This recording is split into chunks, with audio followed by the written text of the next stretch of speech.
This lesson is just a quick overview of how coaches use NLP. So, if we understand that coaching is a framework for a relationship and for a contracting of what can be expected between two parties, the client is in charge of the content and setting the agenda and stating what it is they want to achieve. And the coach is in charge of facilitating a process that will support them to achieve that outcome, finding their own answers and making their own decisions along the way.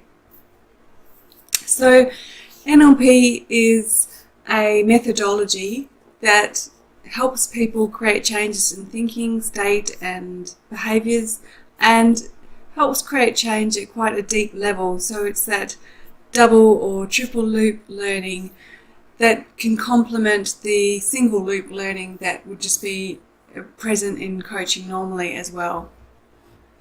In addition to this, when a coach goes through the NLP learning process, you also go through a personal development experience for yourself, where you learn about applying those NLP presuppositions to yourself.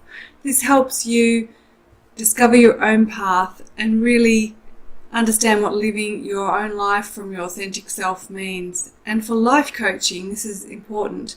There is no one perfect way to live a life, and what's most important is the journey to discovering your own authentic self and your pathway to express your authentic self and your own values in your life.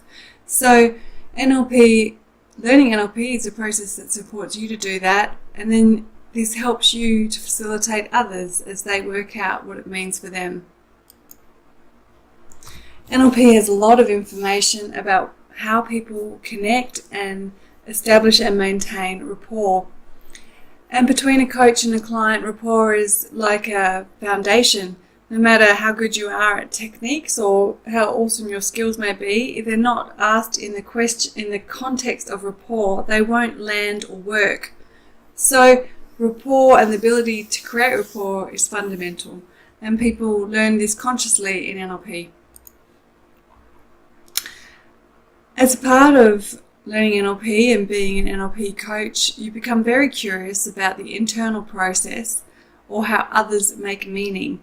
And this turns you into an amazing listener, because different people's maps and how they create them is absolutely fascinating. And being able to listen for this is key to things like the meta model and to understanding the NLP approach to coaching.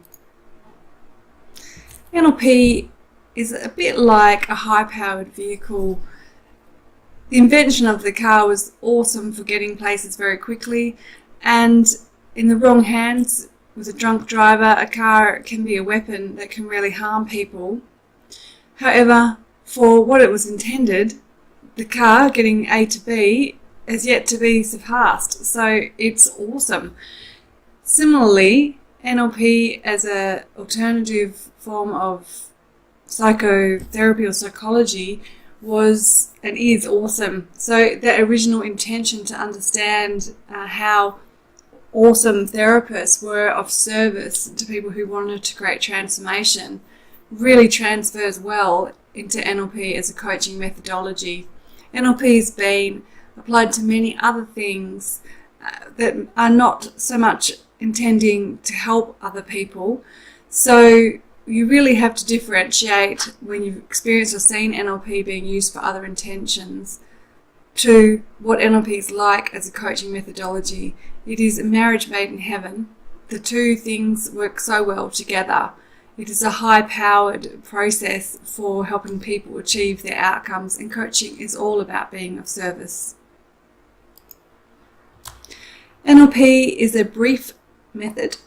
So I mostly work with clients between 3 and 5 sessions to help them create the outcome they want. And one of the reasons is that based on what it knows about how we function, our minds, and the methods for creating change in programming and thinking, it's possible to create change very quickly. There are many change processes. There's hundreds of change processes for specific things to do, and the NLP practitioner contains many of these. So Some of the things that you can do with NLP with a specific change process is, for example, getting rid of a phobia in 20 minutes, getting rid of a feeling from the past in 30 to 45 minutes, changing a belief that doesn't serve you in 30 minutes or less, and resolving an internal conflict in between 30 and 40 minutes. And by internal conflict, I mean when you're having an argument with yourself where you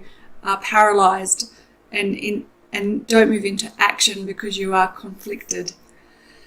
So there are many more change processes. This is just a few, and there are processes such as changing bad habits that are used for things like giving up smoking. There are processes that are at the master prac level, which are around changing things at a level of identity or even values, which are incredibly deep. So NLP has processes of many, many different levels of depth. A process that is just right for whatever it is that the client needs or wants. The next lesson is about specifically looking at the frame of personal development and life coaching and NLP.